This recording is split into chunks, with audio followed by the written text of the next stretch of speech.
Hola, buenos días a todos. Gracias Buenos días. Gracias a Oscar por la invitación a platicar aquí con ustedes.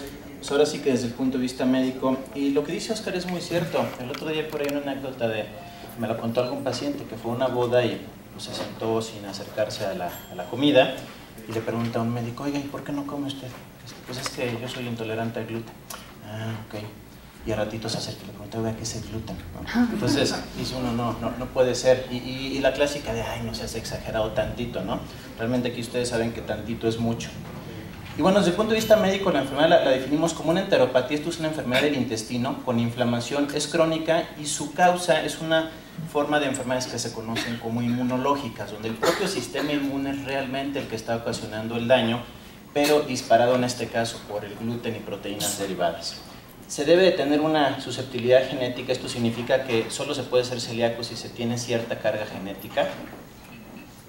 Y entonces la combinación de gluten con esta carga genética, que sí se llaman alelos HLA clase 2 específicamente, todos tenemos un par de DQ, pero el 2 y el 8 son los que confieren la susceptibilidad de enfermedad celíaca. Si se tiene los dos padres heredados de padre y madre del mismo, por ejemplo 2DQ2, el riesgo es todavía mayor y se habla de que la enfermedad puede tener una gravedad mayor. Un poquito de historia, pues es una enfermedad que ya está descrita desde hace mucho, aunque al principio no se sabía bien su causa. Como desde el siglo II, Areteo de Capadocia en Turquía empezó a describir sujetos desnutridos que tenían diarrea, maloliente, que empeoraban cuando ingerían trigo. Y de aquí viene de hecho el término celíaco, que significa los que sufren del intestino. Luego se empezó a ver quizás que había algún poquito de relación con los hidratos de carbono, porque pues, por ejemplo, las pastas pues, son carbohidratos, ¿no? Y ya hacia 1950 es cuando realmente se hace la asociación muy precisa, porque resulta que después de la Segunda Guerra Mundial pues quedaron muchos países en extrema pobreza, y entonces resultó que para los niños con desnutrición pues era una buena idea o una buena fuente de nutrientes darles trigo y algunos otros cereales, y empezaron a ver que estos niños empeoraban cuando se les daba esta dieta, se las quitaban y mejoraban. El trigo lo introdujeron los españoles, no lo heredaron. Por ahí está la historia de que uno de los ayudantes de Hernán Cortés siempre se quería hacer su bolillito, y entonces mandó traer 3 espiguitas, y de las 3 espigas de trigo supuestamente deriva todo el trigo que hay en el continente americano. Bueno, van a hablar más tarde un poquito más de datos específicos en México. Nada más quisiera mencionarles que es una enfermedad que se considera ciertamente frecuente.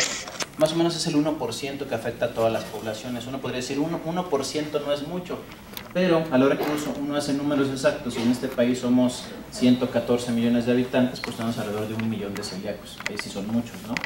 Y además esto se ha visto que más o menos es igual en todas las poblaciones. Lo que pasa es que en muchos lugares no se tienen detectados. Por aquí hay algunos estudios en México donde seguramente los comentará con mayor detalle el doctor Remes, pero tenemos diferentes prevalencias que se acercan al 1%. Esta 2.6 se presupone muy alta porque realmente fueron en donadores de un hospital de pacientes con enfermedades poco frecuentes, donde probablemente hay más frecuencia que en población abierta. Igual se ha visto como en sujetos o en pacientes con otras enfermedades inmunológicas, como la diabetes tipo 1 o juvenil, pues hay mayor frecuencia de enfermedad celíaca. Es decir, está asociado a algunas otras enfermedades. Y entre ellos, por ejemplo, diferentes enfermedades o diferentes padecimientos o síntomas, es más frecuente que esos pacientes pudieran ser celíacos. Por ejemplo, aquí viene el síndrome de intestino irritable, la famosa colitis nerviosa.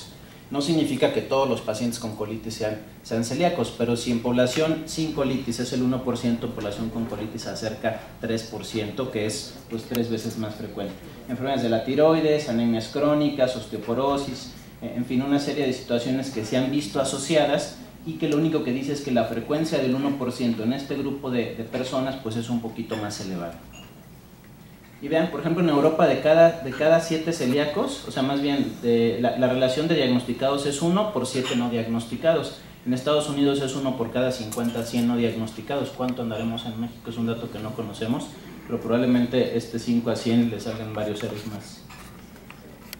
Y bueno, no pretendo meterme mucho en cosas de fisiología, pero a grandes rasgos lo que sucede es que llega el gluten de la dieta, se descompone en estas proteínas que se llaman gliadinas, y estas proteínas tienen la capacidad de atravesar las células del intestino y estando ya dentro del cuerpo, el sistema inmune, por alguna razón desconocida, que tiene que ver con genética, interpreta como que fueran, por así decirlo, bacterias, virus, algún elemento extraño para el cuerpo, y entonces inicia todo un proceso donde se involucran los glóbulos blancos, todas las células de defensa, que intentando destruir estas moléculas se llevan de paso o dañan todo lo que es el intestino, no reconocen, o sea, finalmente si está entrando por aquí, pues destruyo esta entrada, lo cual, bueno, no hace mucha lógica, pero así es como actúa el sistema inmune normalmente para destruir bacterias, en este caso sin querer, pues al interpretar esto como algo extraño, vean, esto es una velocidad normal de este lado, cómo se van acabando hasta que quedan prácticamente las células destruidas.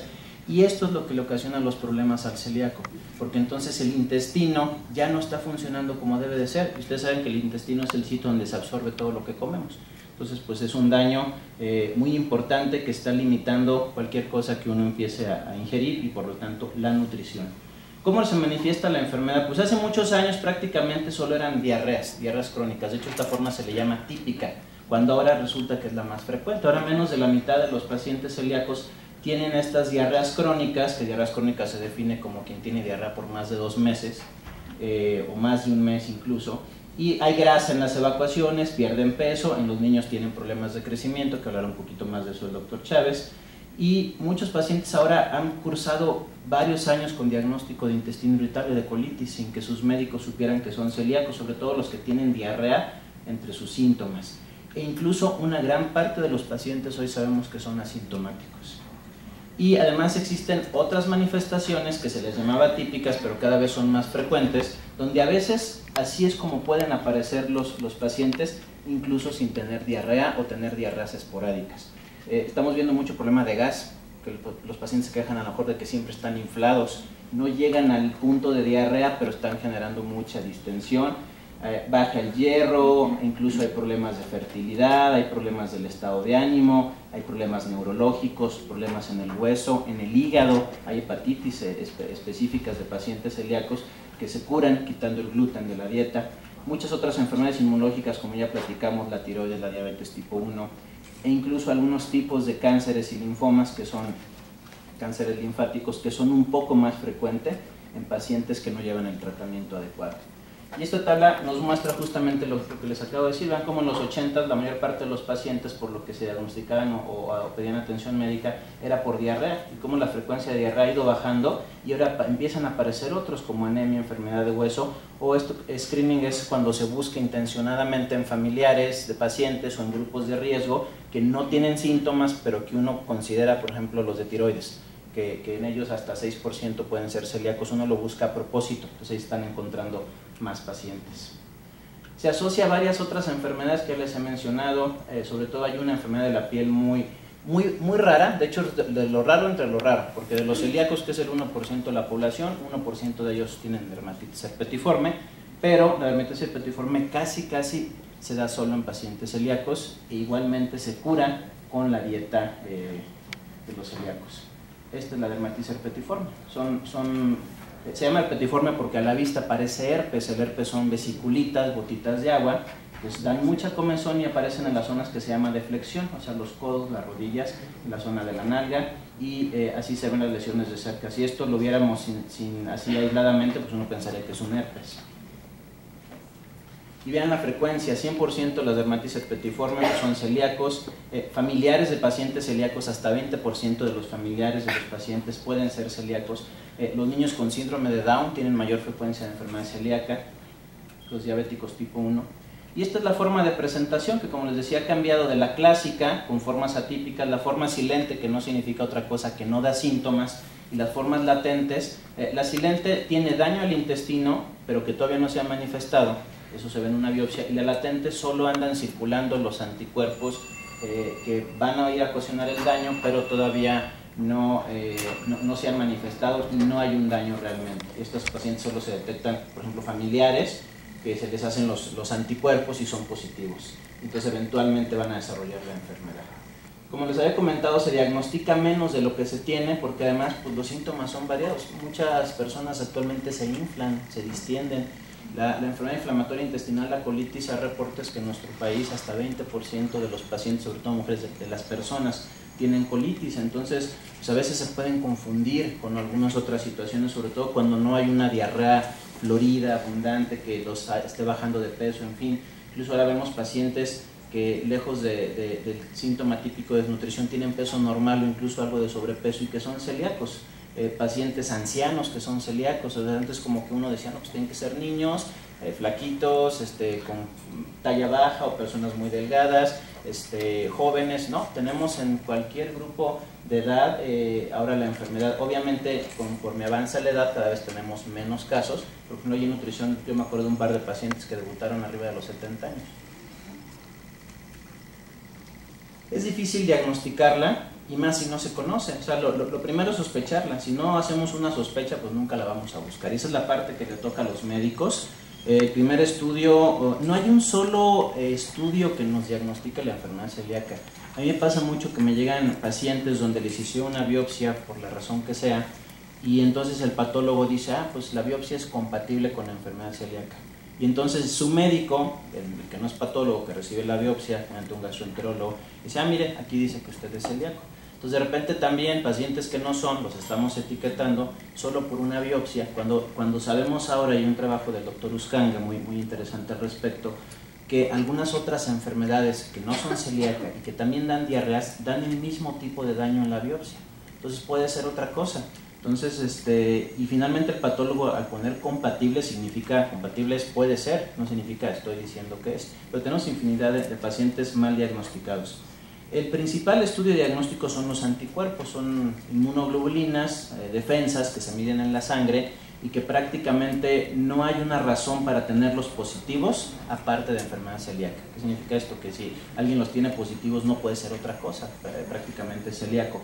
Y antes, todavía hace un par de años, pensábamos que si no se tenían los anticuerpos prácticamente se descartaba la enfermedad. Ya me tocó a mí con un paciente.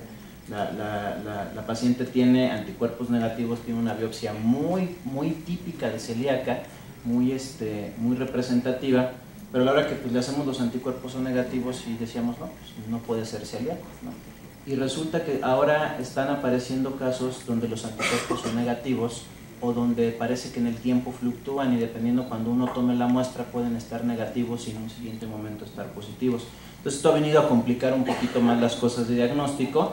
Entonces se tiene uno que echar mano de diferentes elementos para poder apoyar el diagnóstico, junto a la biopsia, los anticuerpos. Incluso a veces llegamos a tener que hacer la prueba con la dieta. En alguien que tiene una biopsia normal, como esta paciente, tiene anticuerpos negativos, y se le puede pedir genética, y además pues quedó muy claro con ella que cuando quitó el gluten mejoró y cuando lo reintrodujo nuevamente regresó con sus problemas, no ganaba peso. Entonces empezamos también a ser un poquito más flexibles con la forma de diagnosticar, porque realmente no hay un solo estudio que diga este paciente es celíaco y este no lo es. Realmente es un reto para nosotros y parece broma, pero luego así llegan los pacientes. Y bueno, entre las cosas que les pasan a estos pacientes, pues ya platicamos, tienen anemia, pueden tener problemas del hígado, tienen problemas de mala absorción. Y los estudios de radiología como las tomografías no son muy útiles, prácticamente los usamos en casos de pacientes que parecían celíacos pero no responden y tiene uno que estar seguro que no tengan otra cosa, o cuando hay algún síntoma que nos preocupa, sobre todo si uno sospecha que a lo mejor podría haber un tumor o alguna complicación de otro tipo. Como les platicaba, los anticuerpos son los que se piden, los dos que se utilizan se llaman antiendomicio y antitransglutaminasa, son los que se hace el diagnóstico, seguramente algunos de ustedes los habrán oído. Y también se sabe que el paciente que sale positivo a estos anticuerpos entra a una dieta sin gluten y la lleva como debe de ser al 100%, nos sirven los anticuerpos para saber que están llevando bien la dieta, porque con el tiempo se deben de negativizar, ya no deben de salir en sangre positivos.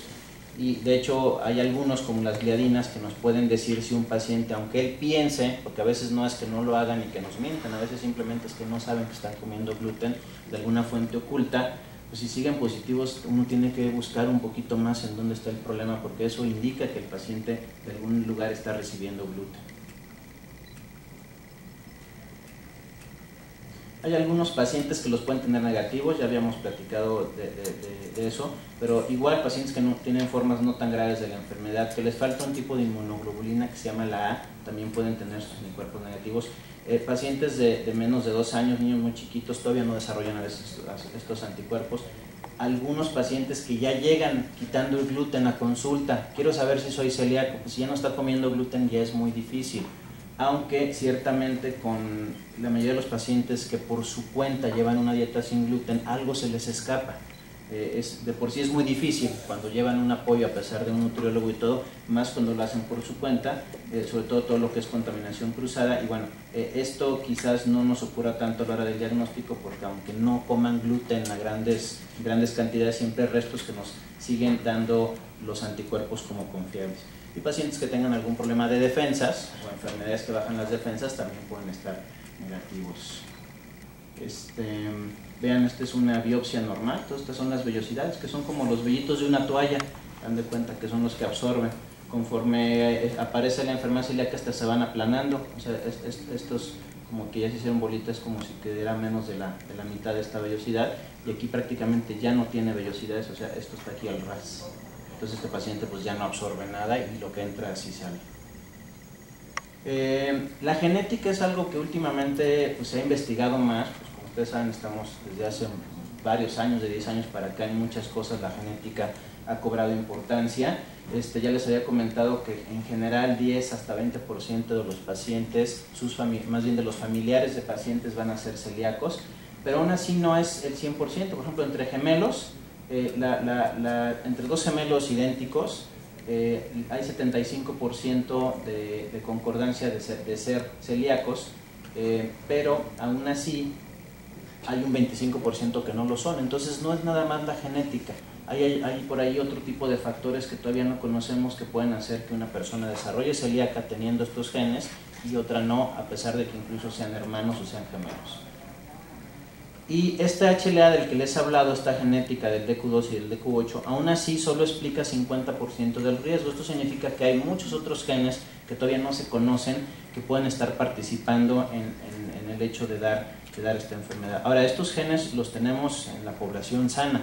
De hecho, esta es una comparación. Por ejemplo, de los celíacos en países europeos sobre todo, casi todos son DQ2, 95% de los celíacos son DQ2, y en esos países hasta 30% de las personas no enfermas van a tener este mismo gen. O sea, el gen es uno de los elementos que se requiere, pero siempre es algo más. Y más o menos, por ejemplo, esta es una tabla de Estados Unidos, donde esta es toda la población, por así decirlo. Esta es la población, que es más o menos el 30% que tienen alguno, incluso más, alguno de estos genes. Pero de estos, que son los únicos que pueden ser celíacos, un grupo muy pequeñito son los que desarrollan la enfermedad celíaca. O sea, tampoco el tener estos genes significa que se va a hacer celíaco. Este es un estudio que nosotros hicimos hace algunos años, donde vimos que aquí el DQ3 es equivalente al 8. Resulta que en países latinos, y esto se ha visto también en Chile y en algunos otros países, mientras en otros lados el 2 es el más frecuente, parece que nosotros tenemos por lo menos la misma frecuencia del 8, que prácticamente no se ve en Europa. Como si le llamáramos que el 8 es el gen celíaco de este lado del mundo. Y por ejemplo en este estudio vimos que quien tenía estos genes tenían hasta 7% más probabilidad de tener la enfermedad de quien no lo tenía. Y bueno, entonces la genética es necesaria, pero no es suficiente. Y nosotros generalmente hacemos una combinación de resultados para poder decir si alguien es celíaco. Generalmente si una persona tiene síntomas típicos como diarrea crónica y los anticuerpos que les hacemos son positivos, pues prácticamente ese paciente es celíaco, no hay mucho para dónde hacerse. Pero este es un cuadro donde lo cruzamos con la histología, donde si la biopsia y los anticuerpos son positivos, pues el paciente es celíaco. Si los anticuerpos son positivos pero la biopsia es negativa, probablemente es celíaco, pero tenemos que estar vigilando esa biopsia, a lo mejor todavía no tiene un daño. Y el problema es cuando son negativos con biopsia positiva. Probablemente este es el grupo de mayor problema, porque generalmente pueden ser otras enfermedades, pero también pueden ser ahora este grupo de pacientes que son negativos a los anticuerpos y hasta que no les quitemos el gluten podemos saber. Y prácticamente quien no tiene ninguno de los dos, descartamos enfermedad celíaca. Pero aquí entra un grupo del que les mencionaré un poquito, donde les hemos llamado intolerantes al gluten no celíacos, y eso vamos a ver un poquito de eso. No me voy a meter mucho en tratamiento porque además el tratamiento pues es una dieta sin gluten, no hay otro tratamiento actualmente, con todo lo difícil que puede ser llevar este tratamiento, porque además el problema del tratamiento no son las cosas obvias, pues las pastas, los cereales, eso es muy obvio. El problema es, por ejemplo, el sustituto de crema, ¿no? ¿Quién se le hubiera ocurrido que tenía gluten? La soya. Uno en esta enfermedad siempre sigue aprendiendo. Acabo de dar una plática, bueno, en enero, a los gastros de Monterrey. Me invitaban a platicar con ellos de esta enfermedad y por ahí estaba una paciente que me platicó, dice, bueno, es que la plastilina tiene gluten, por eso se espesa así. Uno dice, bueno, pero ¿qué tiene que ver? Digo, que los niños se coman el gluten. Digo, la plastilina, pues no es que se lo coman directamente, pero se queda en las uñas. Se quedan las uñas y al rato los dedos van a la boca y están ingiriendo gluten que vienen productos que no son alimenticios. Entonces, y son cosas que uno sigue aprendiendo cada vez que estamos en un foro, porque pues ustedes muchas de las veces son los que más saben de la enfermedad, a veces ustedes solo se han diagnosticado. ¿Los sobres y las estampillas? También, por ejemplo, eso no lo sabía, las estampitas que se pegan. Sí. Y bueno, la meta obviamente es lograr una dieta sin gluten, de eso se hablará en otro momento. Tiene que ser guiado por un nutriólogo, aquí no hay mucho para dónde hacerse, y un nutriólogo que sepa. Es triste que la mayoría de los nutriólogos no saben y luego les andan dando cosas que mejor ustedes saben que no tienen gluten, pues con qué frecuencia, digo que tiene gluten, con qué confianza regresa, ¿no? Cerveza, se dijo mucho y de hecho cuando nosotros nos dijeron, ¿sabes qué? Es que por lo menos voy a meter un gol, la cervecería, modelo ya investigó y uno no le cabía en la cabeza, bueno, pues si la cerveza deriva de cebada, ¿por qué no? Y eso no los cereales. Pero al final sí tiene un poquito de lógica porque resulta que en todo este proceso de destilación, preparación o como se llame para llegar al producto envasado, se van eliminando todos los residuos de gluten y finalmente solo le quedan las propiedades en sabor, en aroma, pero ya no hay restos. Entonces de momento sí brinca y dice, bueno, ¿cómo? Si está hecho de eso. Pero bueno, ya que uno lo analiza un poquito más, investiga por qué esta como aparente incongruencia, pues resulta que va por ahí la cosa. Estos procesos de destilado, de purificación son tan efectivos que no dejan restos de gluten y de hecho muchas de las cervezas, como les decía Grupo Modelo, hay por ahí unos estudios que de hecho incluso Oscar tuvo duda cuando tuvo la noticia y ya lo hicimos acá o ya lo hicieron ellos y bueno, se comprobó. Entonces finalmente eso como por ahí él ponía en uno de sus blogs, no es un producto de primera necesidad, ¿no? Pero si es un lujito que de repente a alguien se le antoja, pues ¿por qué no? Ya con tantas pues restricciones que ya tienen, ¿no? Entonces, pueden descansar de eso. Quiero nada más mencionarles, hay algún grupo de pacientes que puede ser hasta 30% que no responden a la dieta sin gluten. ¿Por qué?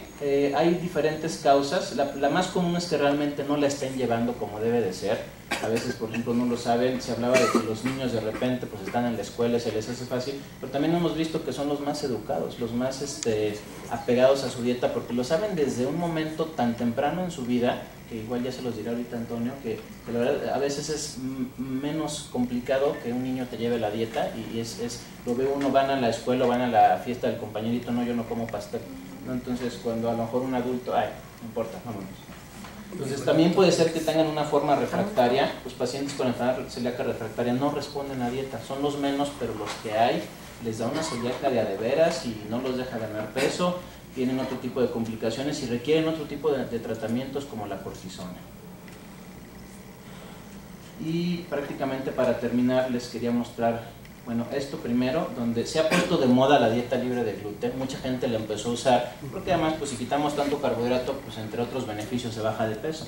Entonces vean cómo es la cantidad es una estadística también que desde un compañero mexicano que actualmente está en Estados Unidos, Alberto Rubio, haciendo mucha investigación en celíaca, como de los pacientes que llevan una dieta libre de gluten, que no son celíacos, o sea, más bien de todos los que llevan una dieta libre sin gluten, solo 17 son celíacos. Los demás se les antojó llevar la dieta o son intolerantes, que ahorita lo mencionaré. Y lo más triste aquí es que la mayoría de los celíacos, nuevamente, solo 17% llevan la dieta y todos los demás no saben, o no la llevan, o no la pueden llevar. Entonces, estamos ahora detectando que hay diferentes formas de rechazo o de respuesta del organismo hacia el trigo. La más típica, la más peligrosa, la más complicada es la enfermedad celíaca, pero tenemos alergias simples al trigo, como quien es alérgico a un medicamento, y tenemos sensibilidad o intolerancia, que estos pacientes no son celíacos y cada vez estamos viendo más, probablemente es hasta el 6% de las poblaciones, comparado con el 1% de los celíacos, donde ciertamente no se les daña el intestino, no tienen toda esta serie de complicaciones serias, pero no toleran el gluten, como quien no tolera la leche.